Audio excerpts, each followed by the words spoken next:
E quando foi no sábado, eu acordei no dia 6 do 11 de 1994. Ali eu tomei a minha decisão de me converter e aceitar Jesus Cristo.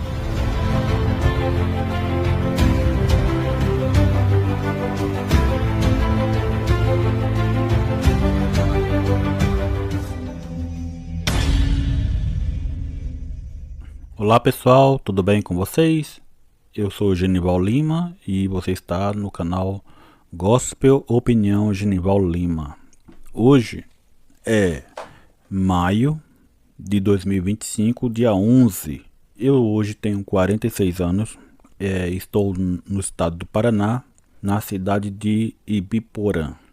Eu nasci no dia 13 de setembro de 1978 em Recife, Pernambuco. Morei 10 anos com a minha avó e meu avô, que são pais de criação, e com 10 anos em 1989 eu fui para o estado de São Paulo morar com a minha mãe. Morei com ela dos 10 aos 14 anos. Nesse período então a minha mãe e meus irmãos já eram evangélicos e eles me fizeram conhecer o evangelho, a igreja, e então eu passei a conhecer a Jesus Cristo, mas eu não conhecia Jesus como deve ser conhecido, né? Eu me lembro que quando eu fiz 12 anos, foi 12 ou foi 13 anos, não me recordo muito bem, mas eu tomei uma decisão, né, de levantar minha mão e ir até a frente e ali o pastor orar por mim. Sendo que anteriormente a minha mãe sempre dizia para eu aceitar Jesus, né, que é o termo que era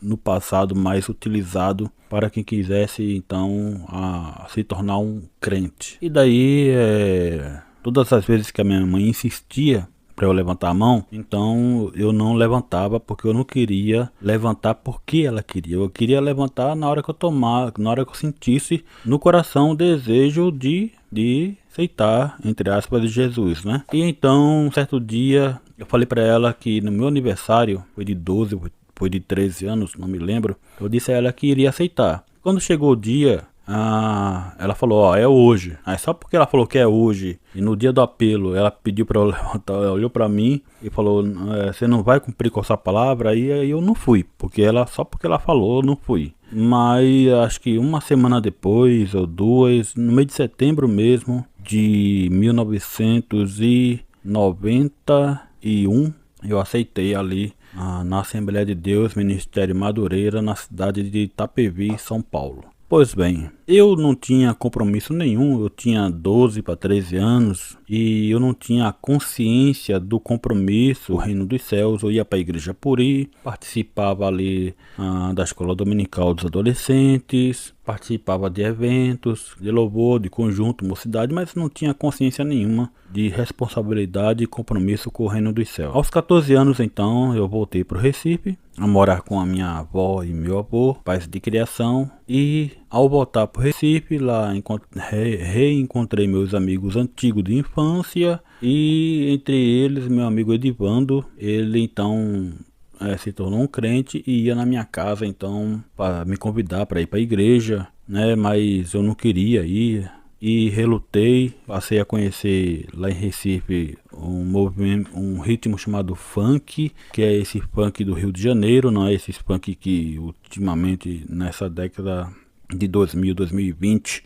se toca, se ouve. É um funk totalmente diferente, estilo Rio de Janeiro, e eu passei a gostar das batidas, melodia, ritmo, né, frequência.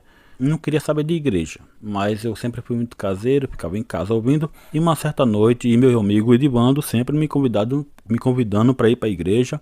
A minha avó Valdeci, por parte de pai, também já era uma evangélica há mais de 30, 40 anos, eu acho. Era uma congregada da Igreja Universal do Reino de Deus, e ela então também tentava me motivar para ir a uma igreja, independente se era ou não universal. Meu amigo Edivando era de uma igreja batista. E uma certa vez, uma certa noite, eu havia dito para ele que eu ia, na verdade eu sempre dizia que ia e quando chegava a hora de ir, eu não ia, ficava em casa gravando os funk. Uma certa vez, uma certa noite, no dia 5 de novembro de 1993, numa sexta-feira, então da sexta para o sábado, tive então um sonho, e creio que foi uma revelação, de um homem de vestes brancas, quer dizer, na verdade, um homem de terno e paletó branco. Ele estava na porta de uma arca, ou parecia uma arca, colocando a mão nos olhos das pessoas,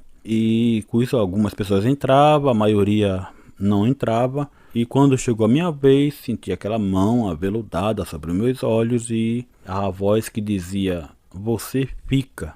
E aí eu dizia: "Mas Senhor", lembrando o que eu fiz em São Paulo quando aceitei Jesus, né? "Senhor, eu cantei, frequentava a igreja". Daí aquela voz dizia: "Mas você não fez a minha vontade". E com isso eu saía triste daquela fila e encontrava os meus amigos, dizia para eles aquela fila para ver quem vai para o céu. E aí os amigos corriam e eu dizia: "Eu que frequentei a igreja, não fui, imagina vocês que nunca frequentaram". E quando foi no sábado eu acordei e procurei meu amigo Edivando no dia 6 do 11 de 1993, ali eu tomei a minha decisão de me converter e aceitar Jesus Cristo. Um ano depois, a minha mãe, Rita Clemente, minha avó, a mãe de criação, ela faleceu.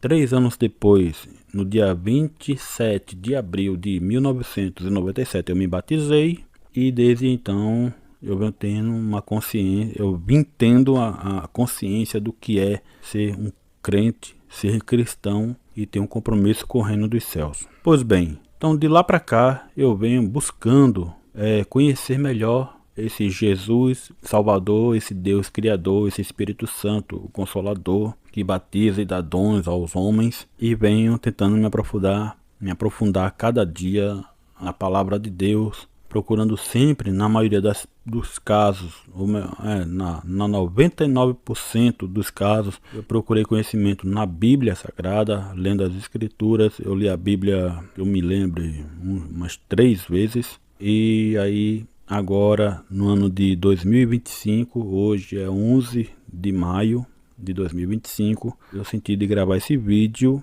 para ficar na história, porque não sei não sei em que ano que você está visualizando esse vídeo, não sei em que ano você está ouvindo esse vídeo, nessa década que nós estamos, nesse ano que nós estamos, nesse período que nós estamos vivendo, a Igreja de Jesus Cristo aqui no Brasil está difícil, está muito difícil.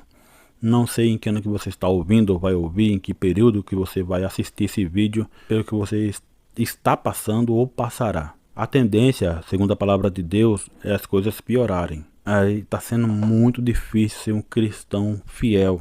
Sempre houve meninice no meio evangélico, no meio da igreja do Senhor, como Paulo escreveu, afinal de contas, lá para a igreja de Corinto. E chegou até nós, aqui no Ocidente, especificamente no Brasil, na América do Sul. E a tendência, pessoal, é piorar. Então, não sei em que ano que você vai ver e ouvir esse vídeo. Eu tenho alguns vídeos em meu canal do YouTube, onde eu fiz um estudo a respeito de Mateus capítulo 29, versículo 34, se eu não me engano, onde diz que o sol escurecerá, a lua não dará seu brilho e as estrelas do céu cairão. Então eu tenho ali meus pontos de vista e opinião particular do que eu acho, do que eu penso e do que vai acontecer quando a igreja do Senhor for arrebatada então dessa terra. Esse vídeo aí é para dizer para você, não sei pelo que está passando, não sei pelo que você vai passar, a tendência do mundo é piorar e a vontade é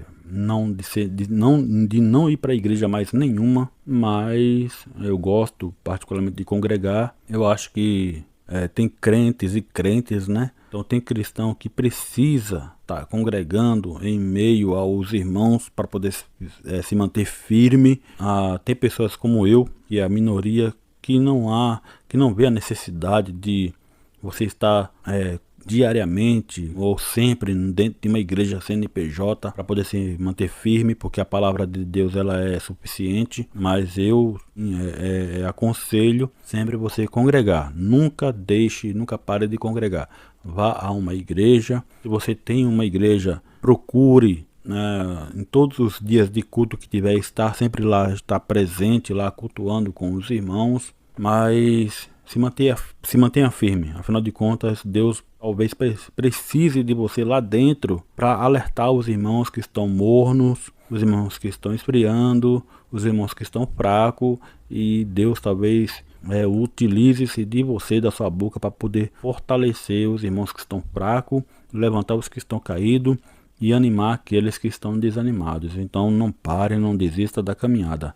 E acima de tudo, independente do que vai ou do que está acontecendo, ou do que vai acontecer no futuro, no seu futuro, permaneça firme diante de Deus. Fortaleça-se na palavra do Senhor, na oração, e siga em frente. Deus possa te abençoar, Deus possa lhe encorajar, Deus possa lhe dar ânimo e coragem para vencer as dificuldades e angústia desse mar da vida. Deus abençoe, que você possa se inscrever, compartilhar e dar algum comentário aí do que você acha ou do que você pensa, em nome de Jesus. Um grande abraço, tchau.